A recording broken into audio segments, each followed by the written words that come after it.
Hello everyone, welcome to my channel. आज हम इस वीडियो में क्लोरोफॉर्म के कुछ इंपॉर्टेंट प्रॉपर्टीज डिस्कस करेंगे जो बीएससी लेवल के थ्योरी एग्जामिनेशंस के लिए बहुत इंपॉर्टेंट टॉपिक है। जनरली बीएससी एग्जामिनेशंस में पूछे जाते हैं कि क्लोरोफॉर्म के प्रॉपर्टीज क्या है। सो इस पर्टिकुलर वीडियो में हम डिटेल में डिस्कस करेंगे कुछ इंपॉर्टेंट फिजिकल प्रॉपर्टीज एंड कुछ केमिकल प्रॉपर्टीज क्लोरोफॉर्म के। सो क्लोरोफॉर्म का जनरल फॉर्मूला होता है CHCl3। ओके, ये क्लोरोफॉर्म होता है। सो क्लोरोफॉर्म के कुछ इंपॉर्टेंट फिजिकल प्रॉपर्टीज क्या है? That chloroform is colorless, pleasant smelling heavy liquid and boiling point is 61 degree centigrade, sparingly soluble in water but completely soluble in organic solvent, and on inhaling for long time it causes unconsciousness. Okay, so basically जो chloroform होता है ये एक colourless liquid होता है जिसका smelling जो होता है बहुत प्लेजेंट होता है, एंड इसका जो बॉइलिंग पॉइंट होता है ये 61 डिग्री सेंटीग्रेड होता है, एंड बहुत ही कम सॉल्युबल होता है वाटर में पर कंप्लीटली सॉल्युबल होता है ऑर्गेनिक सॉल्वेंट में। ये पॉइंट आपको ध्यान रखना है।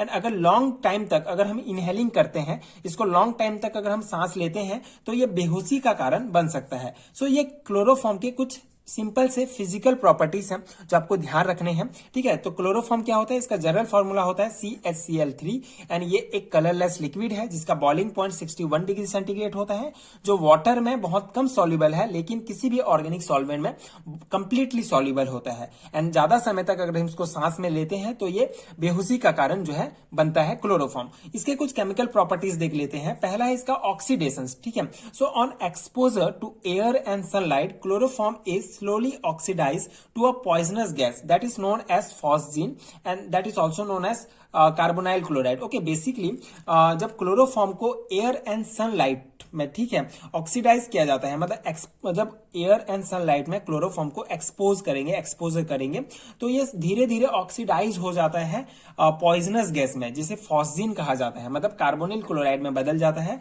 जिसे फॉस्जीन कहा जाता है। ये एक प्रकार का पॉइजनस गैस है। ठीक है, तो ये हमारा CHCl3, ठीक है, जो क्लोरोफॉर्म है जब इसको एयर में या सनलाइट में जब रखा जाता है तो ये एयर से जो है रिएक्ट करके कार्बोनाइल क्लोराइड बना लेता है जो एक प्रकार का पॉइजनस गैस होता है। ठीक है, तो ये ऑक्सीडेशन प्रोसेस से हमको ये जो है पॉइजनस गैस प्राप्त होता है। सो ये एक इंपॉर्टेंट केमिकल प्रॉपर्टीज है क्लोरोफॉर्म का कि हवा से रिएक्ट करके जो है ये एक पॉइजनस गैस बना देता है। जैसे यहाँ पे 4CHCl3 जिसको जो ऑक्सीजन या जो एयर एंड सनलाइट की उपस्थिति में इसको रखेंगे तो ये हमको फिर से कार्बोनिल क्लोराइड प्राप्त होता है। ठीक है, ये पहला ऑक्सीडेशन इसका केमिकल प्रॉपर्टीज। सेकेंड है हाइड्रोलाइसिस। तो on boiling with aqueous solution of KOH chloroform gives potassium format. Okay, so basically जब हम क्लोरोफॉर्म को जब एक्वस सॉल्यूशंस KOH के साथ जब हम इसको बॉईल करते हैं तो हमको ये HCOOK मतलब कि ये हमको जो है पोटेशियम फॉर्मेट प्राप्त होता है, साथ ही 3KCl एंड 2H2O। ठीक है, तो ये एक इंपॉर्टेंट केमिकल प्रॉपर्टीज है क्लोरोफॉर्म का कि इसका हाइड्रोलाइसिस प्रोसेस कैसे होता है। जब क्लोरोफॉर्म को KOH एक्वस KOH सॉल्यूशंस के साथ बॉईल किया जाता है तो हमको ये पोटेशियम फॉर्मेट प्राप्त होता है। क्लोरोफॉर्म पोटेशियम फॉर्मेट देता है, तो ये हाइड्रोलाइसिस है second important chemical properties. Third properties है nitration on heating with concentration HNO3 a poisonous liquid nitrochloroform or chloropicrin is formed. It is used as a insecticide and has also been used as a war gas. Okay, so basically ये जो हमारा nitration process में क्या होगा, जो chloroform होता है ये कंसंट्रेटेड HNO3 के साथ जब इसको एक पॉइजनस लिक्विड, ठीक है, पॉइजनस लिक्विड नाइट्रोक्लोरोफॉर्म और क्लोरोपिक्रिन। ठीक है, बेसिकली ये जो हमारा क्लोरोफॉर्म होता है जब इसको हम कंसंट्रेटेड HNO3 के साथ जब हम इसको हीट करते हैं, गर्म करते हैं, ठीक है, जब हम इसको गर्म करेंगे तो हमको एक क्लोरोपिक्रिन प्राप्त होता है। इसको हम नाइट्रोक्लोरोफॉर्म भी कहते हैं। ये एक प्रकार का पॉइजनस लिक्विड होता है। ठीक है, तो नाइट्रेशन के बाद हमको जो है ये क्लोरोपिक्रिन प्राप्त होता है। हाइड्रोलाइसिस के बाद हमको ये जो है पोटेशियम फॉर्मेट प्राप्त होता है, एंड ऑक्सीडेशन रिएक्शन जब होता है क्लोरोफॉर्म का तो हमको ये जो है कार्बोनिल क्लोराइड प्राप्त होता है।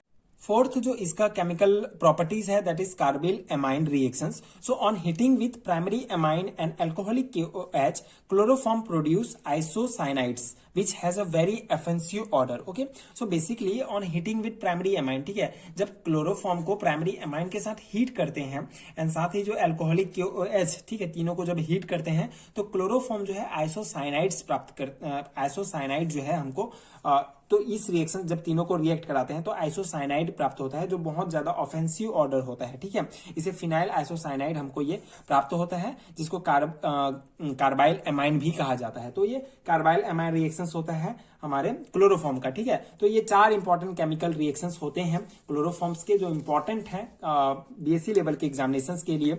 कोई भी जो है आपको रिएक्शंस जो है पूछ लिया जाएगा, ऑब्जेक्टिव टाइप क्वेश्चंस में भी पूछे जाते हैं इनके रिएक्शंस को। तो ये 4 रिएक्शंस आपको याद रखने हैं केमिकल प्रॉपर्टीज के रूप में एंड ये कुछ इंपॉर्टेंट फिजिकल प्रॉपर्टीज याद रखने हैं। सो ये प्रॉपर्टीज है क्लोरोफॉर्म के। आई होप आपको समझ में आया होगा एंड आपके एग्जाम प्रिपरेशन के लिए ये नोट्स हेल्पफुल हुए होंगे। अगर आपको इसका PDF चाहिए तो आपको नीचे डिस्क्रिप्शन बॉक्स में लिंक मिलेगा, वहां से आप डाउनलोड कर सकते हैं। एंड अगर वीडियो हेल्पफुल है तो आगे की वीडियोस देखने के लिए प्लीज चैनल के साथ जुड़े रहिए, प्लीज सपोर्ट कीजिए, like and subscribe to my channel and thank you so much for watching.